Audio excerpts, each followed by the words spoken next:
My name is Professor Régine Jean-Charles, and I am an associate professor. Last time I introduced a speaker for ADS, I was not an associate professor, I was an assistant professor. That just means I got tenure in case no one knows what that means. So, I'm an associate professor of Romance Languages and Literatures and African Diaspora Studies. It is my pleasure to welcome you to our final lecture for the New Directions in African Diaspora Studies lecture series. We look forward to more programming in the fall, so for those of you who are waiting for more, you'll have to wait until September. I would ask that you also please make note of the surveys that you should have had on your seats. Please fill those out. We really do need those in ADS. And I also ask that if you're going to leave, that you would please do so without disrupting people.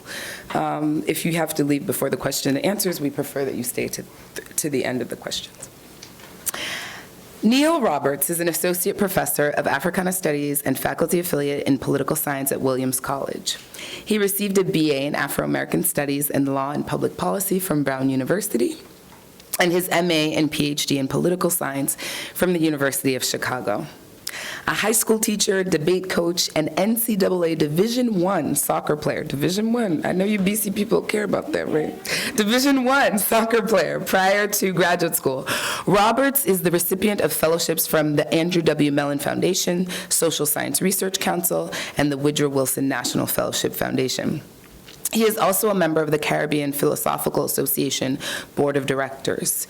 Roberts has lectured at institutions in the U.S. and internationally, including Bard College at Simon's Rock, Brown University, Centro de Estudios Avanzados de Puerto Rico y el Caribe, the Claremont Colleges, College of the Bahamas, Columbia University, Dartmouth College, Hampshire College, Massachusetts College of Liberal Arts, National Museum of Ethiopia in Addis Ababa, New York University, the list goes on and on. University of Washington, Seattle, University of the West Indies, Barbados, Jamaica, and Trinidad campuses, and Yale University. His present writings deal with the intersections of Caribbean, continental, and North American political theory with respect to theorizing the concepts of freedom and agency. He is the author of published and forthcoming articles, reviews, and book chapters in the APA newsletter on philosophy and Black experience, Antigua and Barbuda Review of Books, the Cambridge Dictionary of Political Thought, Caribbean Studies, the CLR James Journal, and the Journal of Haitian Studies, among others. Roberts is the co-editor of both the CAS Working Papers series in Africana Studies with Ben Vinson III and collection of essays with Jane Anna Gordon on the theme Creolizing Rousseau 2014. And he is the recent guest editor of Theory and Event Symposium on the Trayvon Martin case, in addition to being the chair of CPA publishing partnerships that includes the CLR James Journal and books with Rowman and Littlefield International. He is also the author of Freedom as Marronage, which was published this year by the University of Chicago Press. He is currently completing a political companion to Frederick Douglass for the University Press of Kentucky. Now, I have known Professor Roberts, I think, since we were both graduate students as Mellons, and we have held 2 fellowships together at different times. And he is an energetic and engaging speaker and thinker. So it's not often that you get those 2 combinations, because sometimes you get the energy of the speaking, but not the energy of the thinking. So I promise this is going to be a dynamic lecture, and it's a pleasure to introduce him.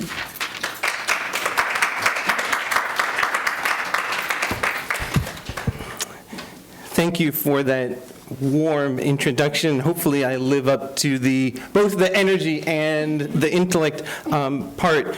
Before beginning, I just wanted to say a few thank yous. First, thank you to Richard Paul for the different organizational efforts that it took today. I have to say, I teach at Williams College in Western Massachusetts, and when we were talking about dates and I heard March, especially with this winter, I was thinking there'd be today a negative in front of the 57 as opposed to the positive, so perhaps all of that organizational effort paid off with good omens. And then secondly, to Professor Régine Jean-Charles. First, I want to say, can we have a collective round of applause for tenure? This is a very big a very big moment, and I'm really, it's exciting when institutions do the right thing. And so I just wanted to say congratulations in person, and thank you all for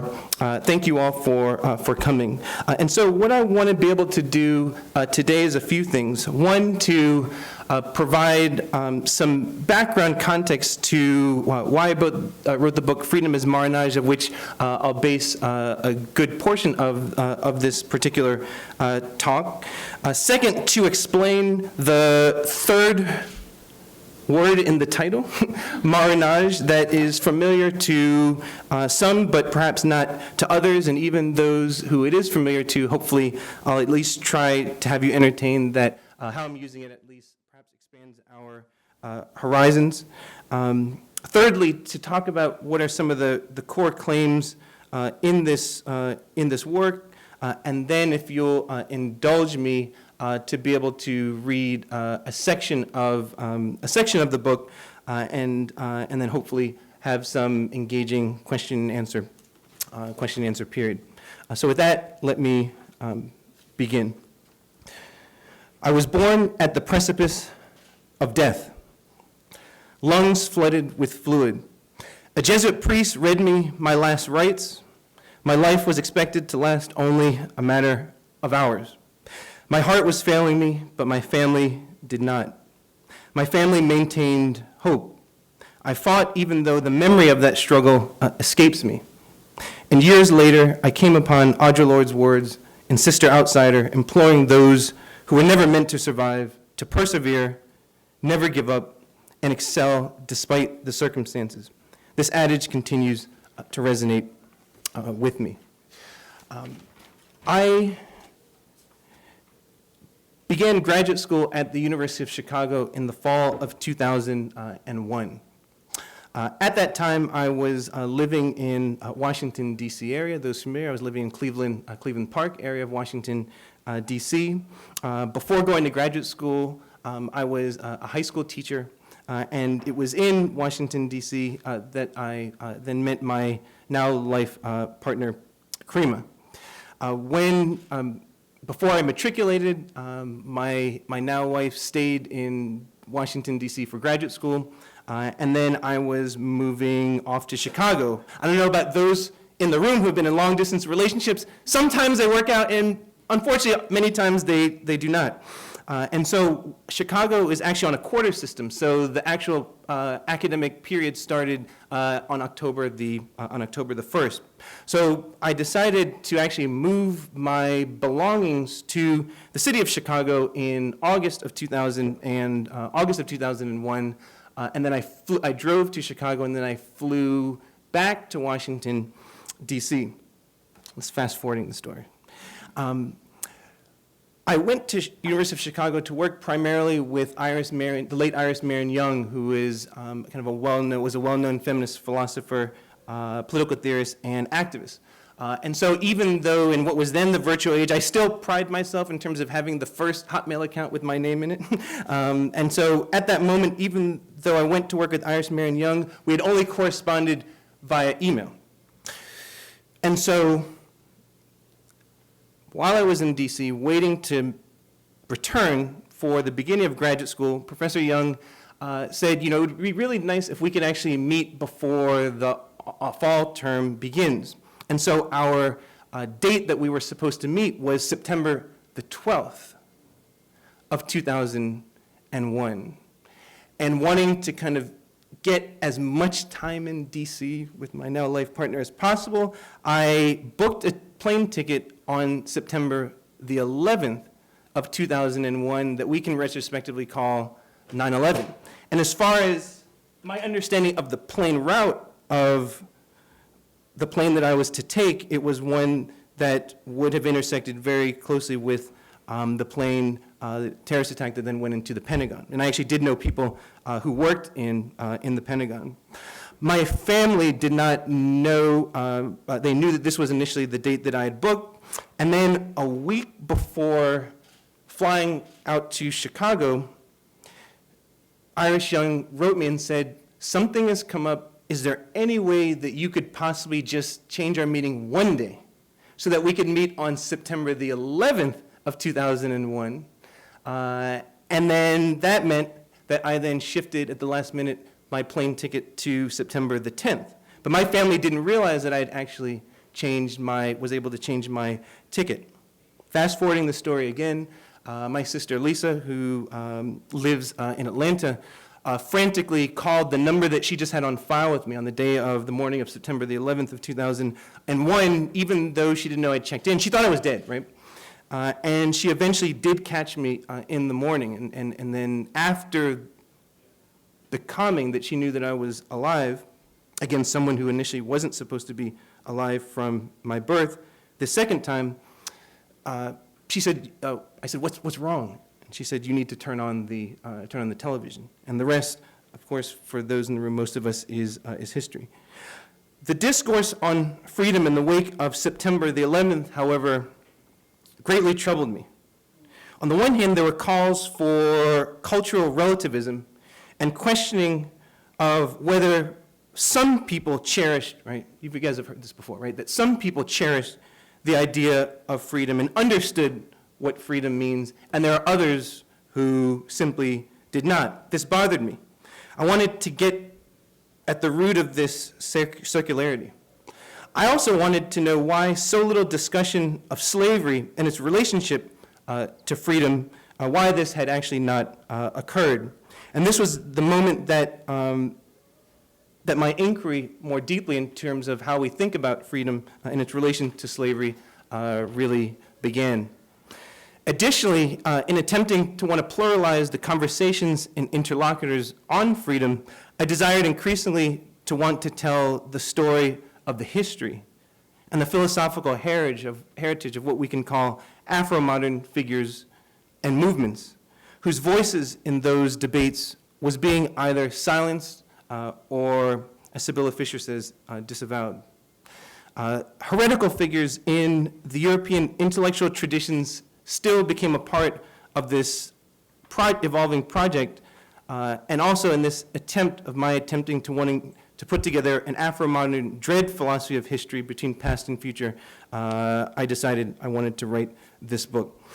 So to the question of the third word in the title, Marronage. And can you say it with me 3 times? Can we just say it together? I just want to make sure, because I know we have the francophone audience, we have the scholars in the audience, right? This is your live view, but I just want to make sure we're all clear. Can we say it together? Marronage. Okay. Marronage. Marronage. It just rolls off the tongue, doesn't it, right? Marronage is a French word that is a noun that simply means flight, while it actually has the effect of a verb. Marronage, though it has different spellings, conventionally refers to a group of persons isolating themselves from a surrounding society in order to create a fully autonomous community. And for centuries, it has been integral to interpreting the idea of freedom in Haiti, as well as other Caribbean islands and Latin American countries, including the Dominican Republic, Jamaica, Suriname, Venezuela, Brazil, Colombia, and Mexico. These communities of freedom, variously known as maroon societies, quilombos, palenques, and various other terms, historically, geographically, have isolated themselves from areas slightly outside the borders of a plantation to the highest mountains of a region located as far away from plantation life as possible. The term maroon, that is the English word maroon, etymologically derives from the vocabulary of indigenous Arawaks and Tainos in the Caribbean. The Spanish word cimarron developed on the island of Hispaniola in reference initially to Spanish colonialist feral cattle, which fled to the hills, and then later to enslaved Amerindians seeking refuge in those areas, and ultimately by the early 1530s to enslaved Africans seeking escape from chattel slavery but beyond the plantation boundaries. The introduction of cimarron into written language led to the coinage of the French and Dutch term marron and the English word maroon, each word garnering regular usage in political vocabulary by the age of revolution. And by the way, I don't know if people remember a few years ago, there was a tsunami right, in Southeast Asia that then hundreds of thousands of people, lives lost. But what we now know in terms of that moment with GPS tracking by scientists is that when they went back to look at the video footage days before elephants, were actually, they realized that elephants in packs were going to the mountains. I don't know, you guys, on the internet now, you can YouTube this, right? The elephants are actually going all the way up to the mountain because they were sensing, right? The metaphysical level, they were sensing that something was ensuing. The French word marron now also refers to both a large chestnut and the color brown, the latter meaning intimately linked to the racialized origins of the word in the modern slavery period. Maroons reside in liminal suspension between slaves on a plantation and colonizers dictating standards of normativity. Moreover, they exemplify a unique manifestation of the more general category of hill people that James Scott describes in The Art of Not Being Governed. These heretical non-state actors construct a clandestine series of hidden transcripts in opposition to zones of governance and appropriation intrinsic to existing state regimes of slavery. Maroons do so by cultivating freedom on their own terms within a demarcated social space that allows for the enactment of subversive speech acts, gestures, and social practices antithetical to the ideals of enslaving agents. What, though, can we think of even more broadly when we talk about the idea of marronage and the idea of flight, and if we're thinking particularly about how one understands the idea of freedom, what seems to be really lacking in a lot of the discourse to this moment? And contemporary political theory lacks a sufficient vocabulary to describe the activity of flight and the dialectical mechanisms operating during the flight process. In existing theories of freedom, there's a dearth of scholarship on what happens during the actual act of flight itself. Much of the extant literature frames unfreedom and freedom as inherently inert conditions. This body of writing posits slavery in different forms as a state that agents are either locked into without any mobility, and it describes freedom as a motionless attribute of agents who are simply in a condition antithetical to the unfree. Acts of struggle and assertion have at best descriptive value, and they are of no normative significance. Recent works inspired by Gauss Deleuze, Philippe Guattari, and Sheldon Wolin on fugitive thinking are opening up conversations contesting narratives of inertia. While their discussions of lines of flight and fugitive democracy are transforming interpretations of justice, democratic theory, and capitalism, the effects of this turn largely bypass how we talk about freedom and the experiences of agent in flight. Now, a little philology. The multiple definitions of freedom in the Oxford English Dictionary include, for instance, exemption or release from slavery or imprisonment, liberation from bondage of sin, exemption from arbitrary, despotic, or autocratic control, independence, the state of being able to act without hindrance or restraint, the power of self-determination attributed to the will, readiness or willing to act, and capability of motion. Nowhere in the OED, current philosophical literature, or discourse on the social sciences is flight at the foreground of defining freedom. John Hope Franklin's catalytic 1947 work, familiar perhaps to many in the area of African diaspora studies, his 1947 work, From Slavery to Freedom, set the foundations for Black studies 2 decades later and for studies of freedom in myriad disciplines outside the field that disregarded freedom's relation to slavery. Likely unintended, however, the legacy of that text is Janus Face.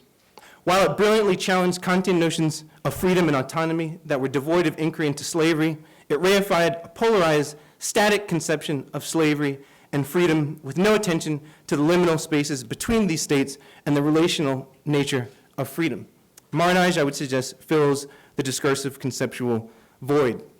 And I realize that I'm speaking in a talk sponsored by a department that also has diaspora in the title. But at the same time, I think there's ways in which Marronage is in conversation with questions of diaspora, but also fills in another void. To comprehend how a modified conception of Marronage helps to serve a general political theory of freedom beyond its conventional Caribbean historical usage, one must first understand why the turn to diaspora is fractionally useful, but not a panacea. Diaspora studies is a field forged in the 20th century as a result of inquiries into the migrations of peoples, both from a homeland outward to other lands and from dispersed lands back into homelands, established or imagined. Diaspora is thus able to describe flight either unidirectionally, right, from A to B, or, for lack of a better analogy, flight and return over time in a boomerang trajectory. So imagine a boomerang, right, that goes, right, and comes back to us. Although although it can describe elements of intrastate flight, including the great migration of African Americans from the south to the north, and Jamaican and Southeast Asian Maroons fleeing lowland states and plantations for life in the highland, non-state spaces in addition to flight across borders, diaspora is unable to explain evanescent flight, modes of fugitivity, and intrastate flight focused on the attainment of freedom through the macro level or reorientation of civil society and state institutions, most notably revolutions.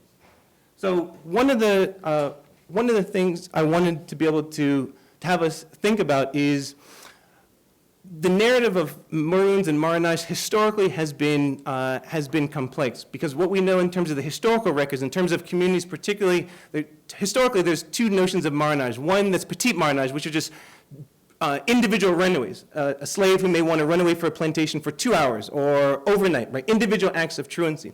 And what is known as grand Marronage, or different Maroon communities, and not just in the Caribbean and Latin America, areas such as Florida, right? That there are different communities that create isolationist, right? Isolationist societies. But historically over time, and this is why some people, when they talk about freedom and Maroons, it gets complex, is that most of those communities, especially large and grand Marronage communities, then signed treaties with colonial powers. So an example of this would be in the case of Jamaica, in terms of Jamaican Maroons. They had different Maroons, not only in the eastern part of the island, but in cockpit country, the middle part of the island.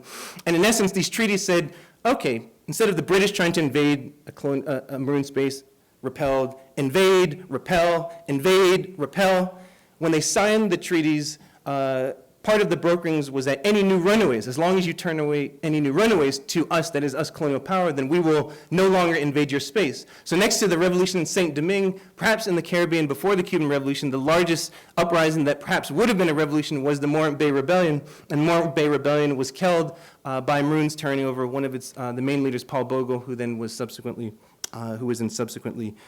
tried and executed. But I want you to think with me all for a moment. If we actually imagine the idea of, if we imagine the notion of freedom as actually flight from different forms of enslavement that are not simply with regards to those fugitive acts or with regards to creating these isolationist communities, but at the mass level, in terms of revolutionary politics, the actual changing of an order, then that allows us to actually really think about a different terrain.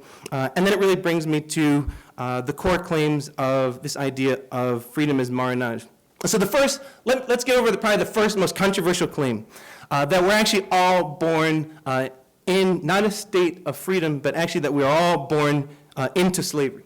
And so in the room, I know this movie might not be new, but how many raise of hands have seen the Matrix trilogy, especially the first?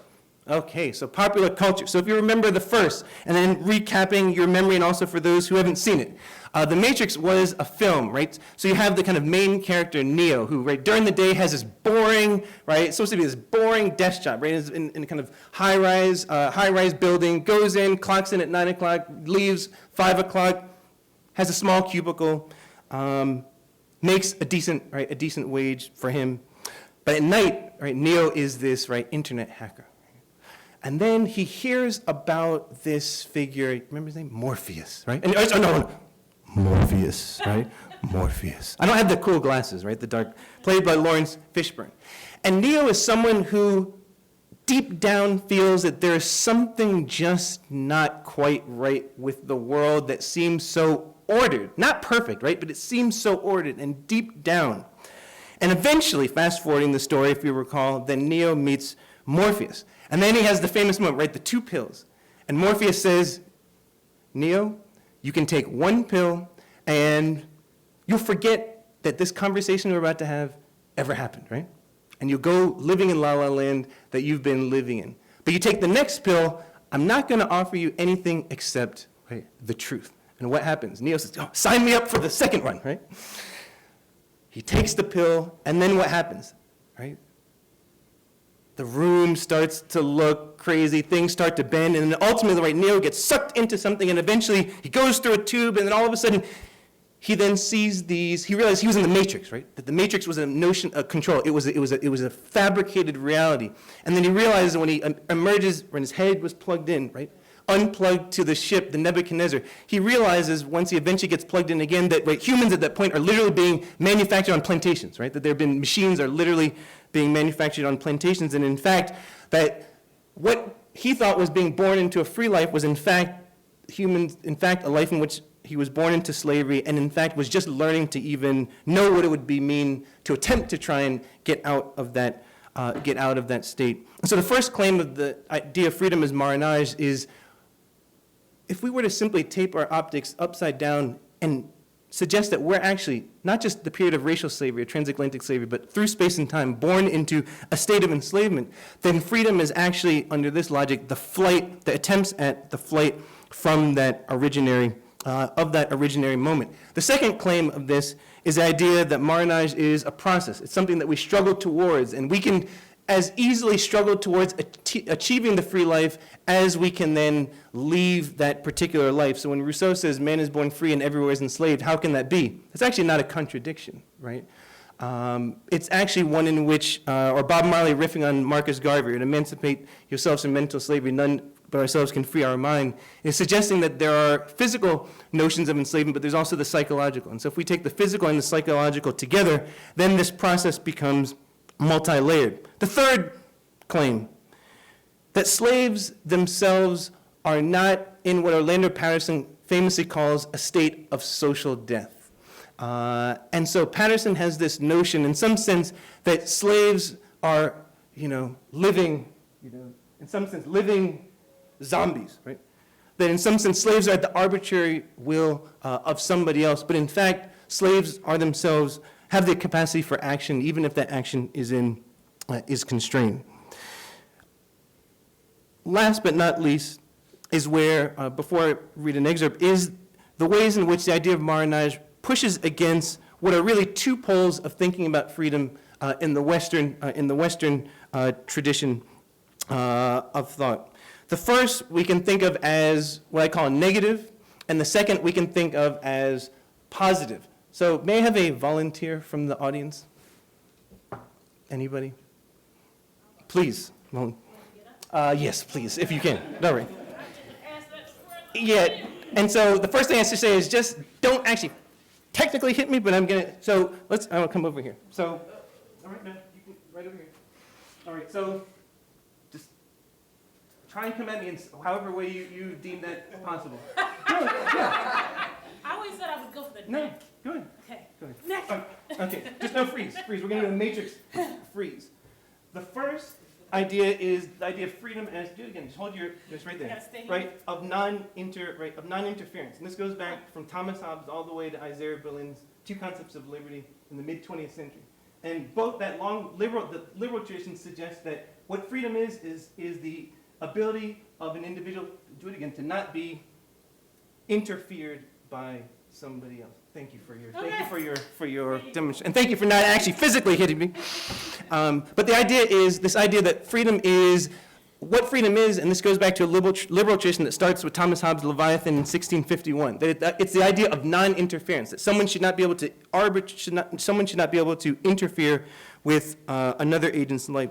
Another notion of negative freedom is the idea of, which we see in civic republicanism, is the idea of freedom as non-domination, right? The ability to not be dominated by another. The other stream that I call the positive stream is one in which you have different articulations, such as the general will, or notions of autonomy. I have an almost 7-year-old son, Kofi, and so the people who are parents or who have babysat or seen young children grow, but it's this fantastic, it's amazing moment where on the one hand you have a baby, they grow up and they adore their parents or their guardians, or at least somebody, and then at a certain point there's egogenesis, and then there is a sense in which my son, in terms of the door, right? Something about the door, whether it's to the restroom or to one's room where you used to, he wanted me to always be with him. And he says, Dad, hold on, I don't want you to actually come in with me. I want to know that you're in our space, but I don't want you to actually share my space, right? He wants to be autonomous, right? He wants to be his own, right, decider, right? On a more serious note, from the negative tradition to the positive tradition, what both of these share is the belief that whatever unfreedom or freedom is, they're static, right? That they're actually, the first tradition tells us what we don't want someone to interfere or dominate in our lives, but it doesn't tell us what type of society, does it make sense? It doesn't tell what type of society we want to be in.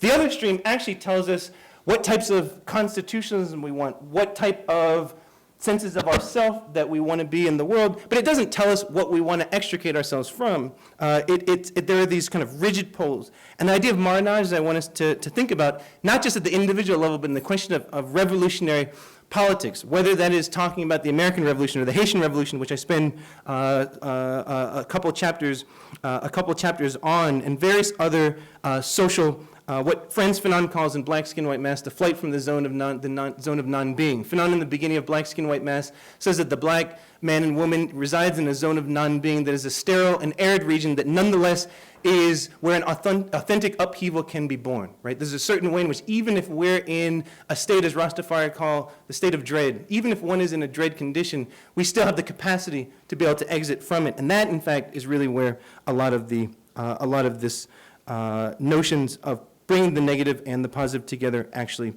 reside. So if you all will indulge me, is it okay if I maybe read a little bit in terms of the glissant chapter? Because I was thinking about different sections, and I know that there are at least Caribbeanists or those interested in Francophone philosophy. But I will say that earlier parts of the book not only, and this idea not only lay out not only what Marronage is, but also talk about thinkers, not just Afro-modern thinkers, but thinkers from Hannah Arendt to Philip Pettit to W.E.B. Du Bois, who really wrestle with different questions of not only the disavowal of slavery and slave agency, but Samuel Taylor Coleridge and Frederick Douglass and Angela Davis. Because I also realized I was torn in the sense of that I know this series was also with regards to questions of black feminist thought and also the ways in which this really informs the study of African diaspora studies. And so while I could have talked about Angela Davis, what I want to do is actually read not all, but some of the section of the 5th chapter, Marronage Between Past and Future, which is on the thought of the late Martinican thinker Edward Glissant. And so I'll read sections of it, but what I want to read is actually sections that not only talk about the past, the question of racial slavery and transatlantic slavery, but also Glissant's meditations in terms of this idea of Marronage for contemporary immigration politics. 3 vignettes capture an interrelated set of dilemmas that confront those aiming to articulate political freedom in late modernity. The first surrounds the widespread debates in France over the commemoration of the abolition of the slave trade. In 1848, the French government issued the decree abolishing slavery throughout France and the colonies and the country's colonies. During the months leading up to 1998, heated discussions occurred regarding how France should address the date of abolition 150 years later. Among the responses voiced were calls for slavery reparations, the construction of sites of memory, and the ignoring of past historical injustices in order to focus on the present and future. Under former President Jacques Chirac, France in 2006 became the first Western polity to devote a day, May 10th, to the annual commemoration of a country's prior involvement in the slave trade. Chirac used the announcement of this act to appoint Edward Glissant as chair of the newly formed Slavery Remembrance Committee, whose task would be to create multiple spaces where future remembrances could occur. President Chirac, in the proclamation, designated slavery to be a crime against humanity and an institution that must be remembered so as to prevent any other national retrenchments into the atrocity. The decision of the Chirac government received both outright denunciations and an ambiguous reception from many across France, including Chirac's successor, President Nicolas Sarkozy. And even within the United States, the question of reparations from Ta-Nehisi Coates, right? The case for reparations in the Atlantic recently has really reignited the sense in which the question of reparations is very polarizing, in this case, no less in the Francophone world. The second vignette comes from the beginning of 2009, when general strikes erupted across the French overseas départements of Guadeloupe and Martinique. The previous year, financial markets collapsed throughout the world, placing even G8 countries' fiscal status into uncertainty. France long asserted a universalist national policy of assimilation, such that the residents of départements, whether within the former metropole or overseas territories, retained the same status as French citizens, regardless of one's self or imposed ascriptive characteristics. Despite this policy, however, residents in overseas départements felt a neglect occurring that belied claims to universalism. Island citizens suggested that ascriptive markers of class and race actually signaled rampant inequities.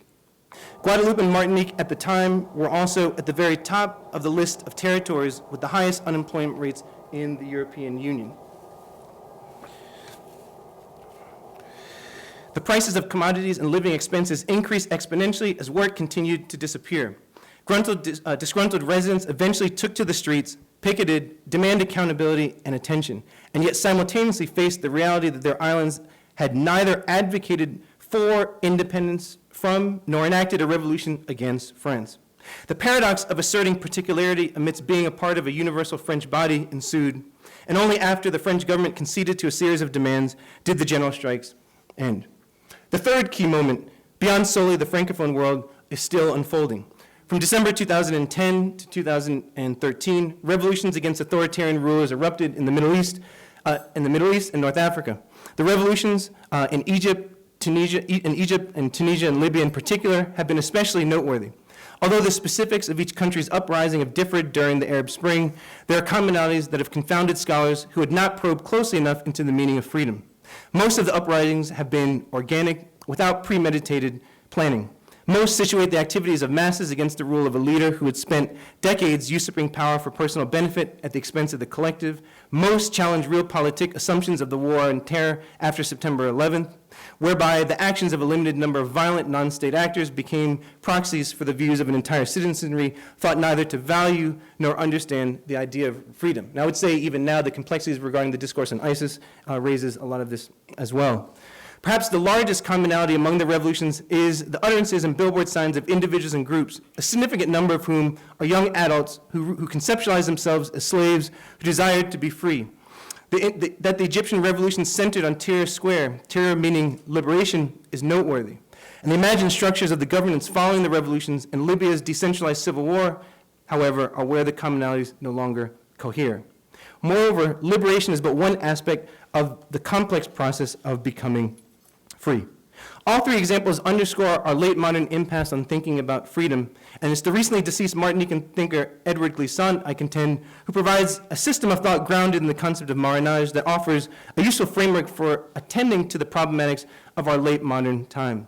Glissant's political theory integrates the poeticism and historicism of Afro-Caribbean thought, the scholarship on creolization, reflections on post-plantation American South, and the nuances of Francophone theorizing, and the contours of French and German continental philosophy.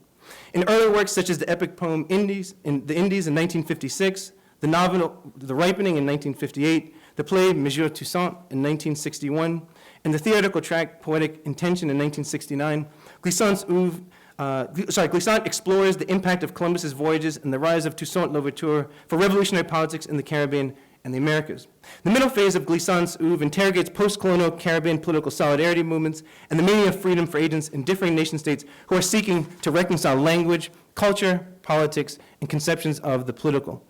The late Glissant, that is exemplified in monographs and essay volumes such as Poetics of Relation, Faulkner, Mississippi, and Philosophy of Relation in 2009, among others, has been preoccupied with modes of relation and organizing in a world of dual political paradoxes, heightened interconnectedness, and global becoming, alongside the building of walls to demarcate borders between peoples.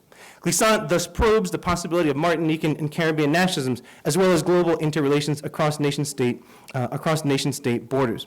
More importantly, more than any other thinker in the last half-century, Glissant situates both the figure of the maroon and the idea of marronage, that is flight, in its multiple types, petite or grand marronage, and then what I call in the book, one form, the idea of sovereign marronage, the idea of mass, a collective people's understanding of freedom through the single figure of a single sovereign figure, or sociogenic marronage, the idea of mass revolution, not from top down, but from the bottom up.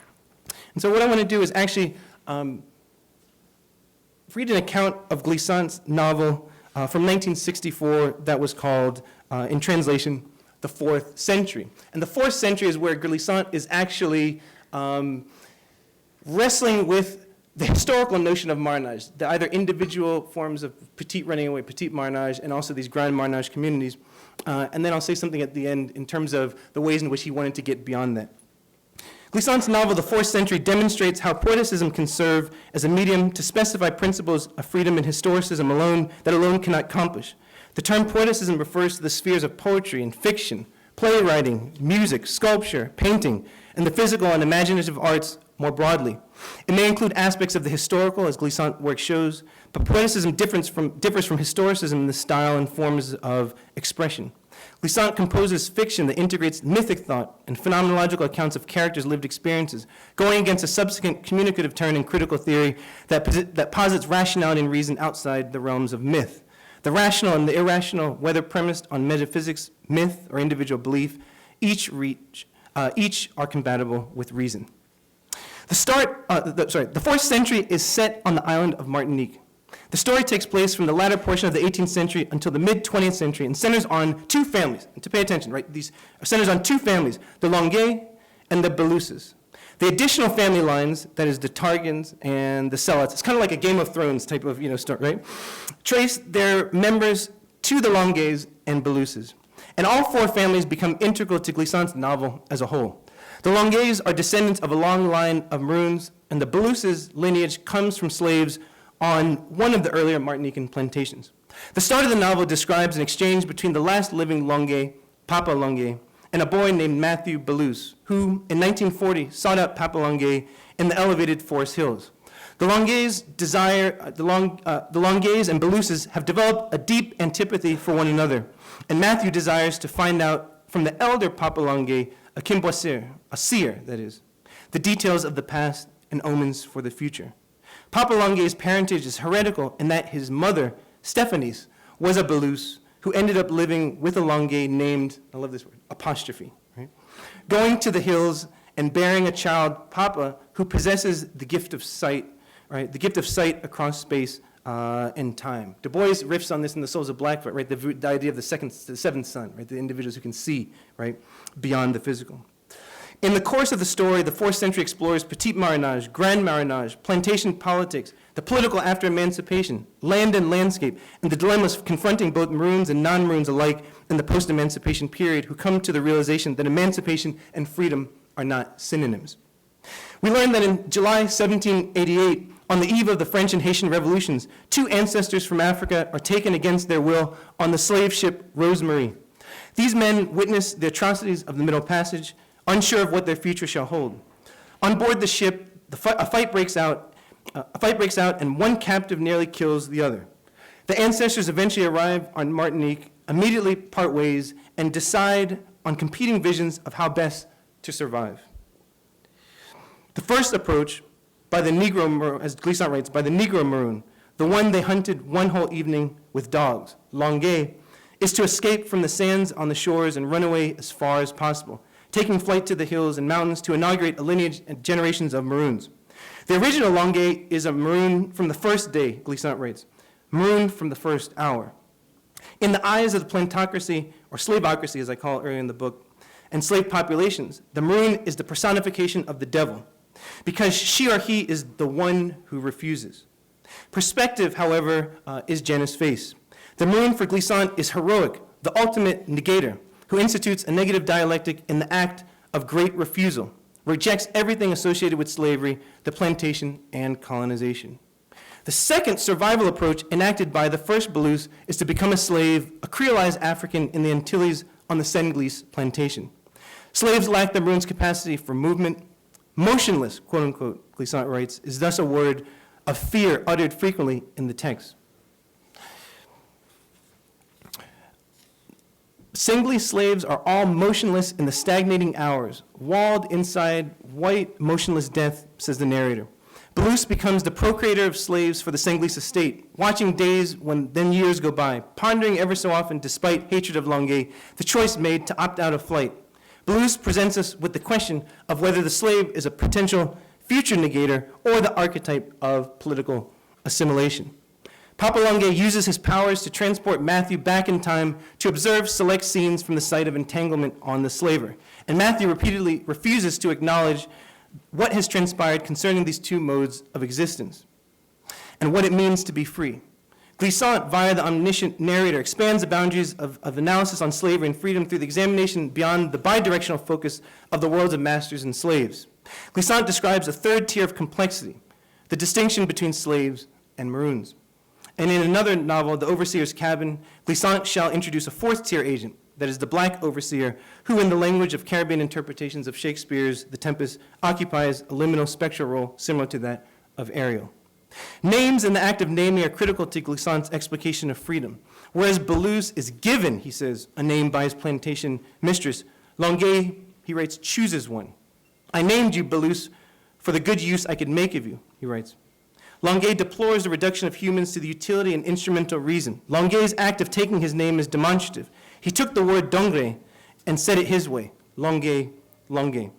The name Liberty Longuet is chosen in the 4th century, first for one of Longuet's sons, and second for the granddaughter in requiem for the murder of that son. I know I don't have time to read the rest of the novel, but hopefully at least entice you to try and want to read it and think whether my reading is or not. But suffice it to say that the 4th century is Glissant wrestling with, besides saga, wrestling with, well, what were the benefits of Petit Marronage and Grand Marronage, but what were the limitations? And where the novel goes is really complicating that. And simply, the one last couple sentences I'll read on this is that earlier in the 4th century, however, a character named Mycia and Matthew marry in 1946, the year in which Martinique becomes a department of France. Glissant presents Mycia in the post-World War II Martinican landscape after having escaped the duality of hills and valleys which produce perpetual moments of tension and uncertainty. Mycia and Matthew ruminate on temporality and processes of becoming, and whereas Matthew has a preoccupation with the past, Mycia implores that it is action, Mycia writes, and the construction of a future vision for a mass society comprising hills, valleys, and interstitial spaces that must be forged. Glissant responds to a different aspect of what I called sovereign and also sociogenic Marronage in some of his essays, such as Discourse Antillais, which in the English translation has been Caribbean Discourse. But one of the things I talk about in the book is Caribbean Discourse is essentially about 1/7 the size of the original French text.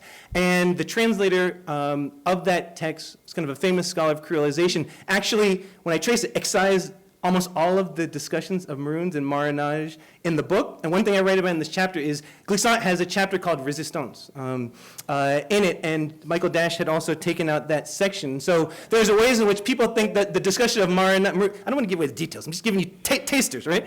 But I really trace not only the full Discourse Antillais, but also the way to suggest that people read Glissant as having an early phase and a later phase. But I'm saying the system, the one thing that goes from his early career when no one knew Glissant to when he passed away was the figure of the Maroon. And what some have interpreted as his cosmopolitan turn is simply, in my view, just an extension of a different way of thinking to the contemporary calamities that face us today. I wish I had time to read the discussion of Discourse Antillais, but suffice it to say that one of the things I try and propose that Glissant looks at different stages of what does it mean to become free. One, I suggest, is individuals rearticulate a philosophy of history.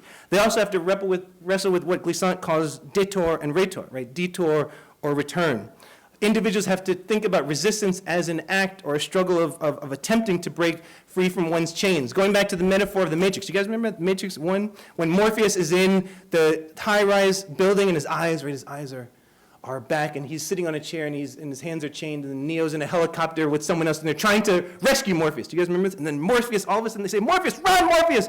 He doesn't know. Run, Morpheus! And eventually, right, eyeballs come up, and then his arms, right, his shackles come off, and he runs, jumps out the building, and gets onto the helicopter. Glissant would say that that is a moment of liberation, and it's an important moment, but that doesn't tell us, again, what society we need to live in.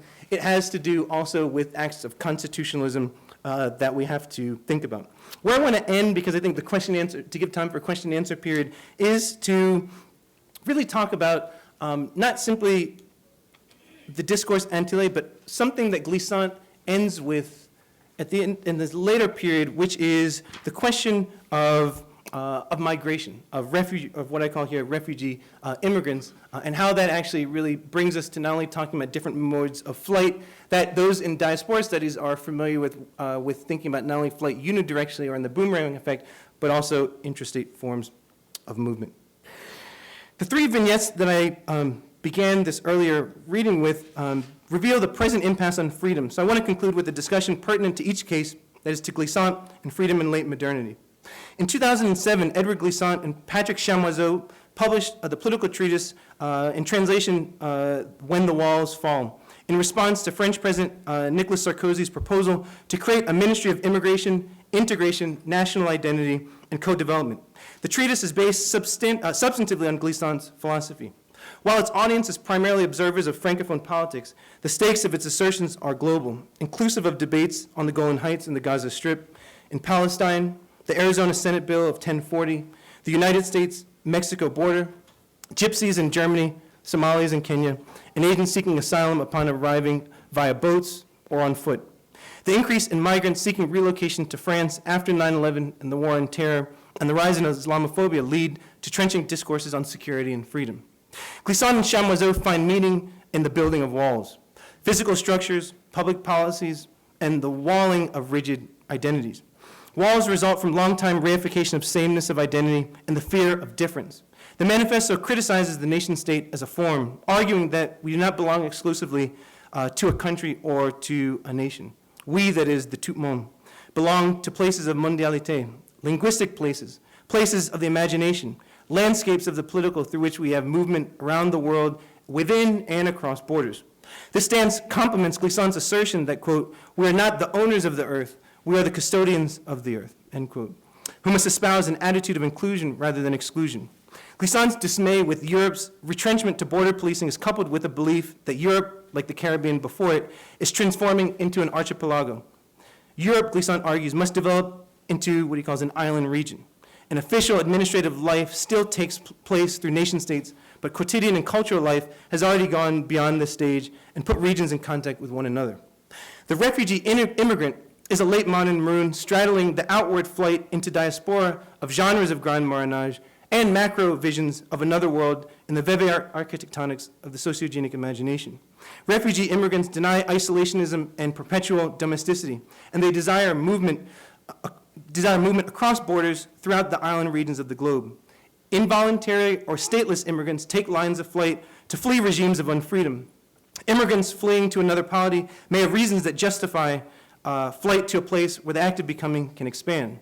And refugee immigrants, moreover, embody the generative qualities of Marronage. Marronage affects agents who are stateless within polities as much as it does on governing apparatuses of the state. The text probes, the manifesto probes the politics of debt relief, the increased ministerialization of the French government, the idea of repentance, and the interrelated development principle of international development principle of co-development.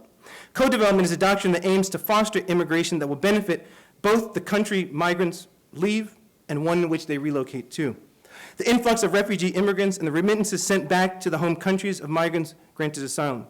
Resident status, and in some cases naturalized citizenship, can foster human progress in economic terms and in terms of moral philosophy by tempering the tensions among residual liberal imperialist politics of states in the global north, neoliberalism, and the dilemmas of co-development.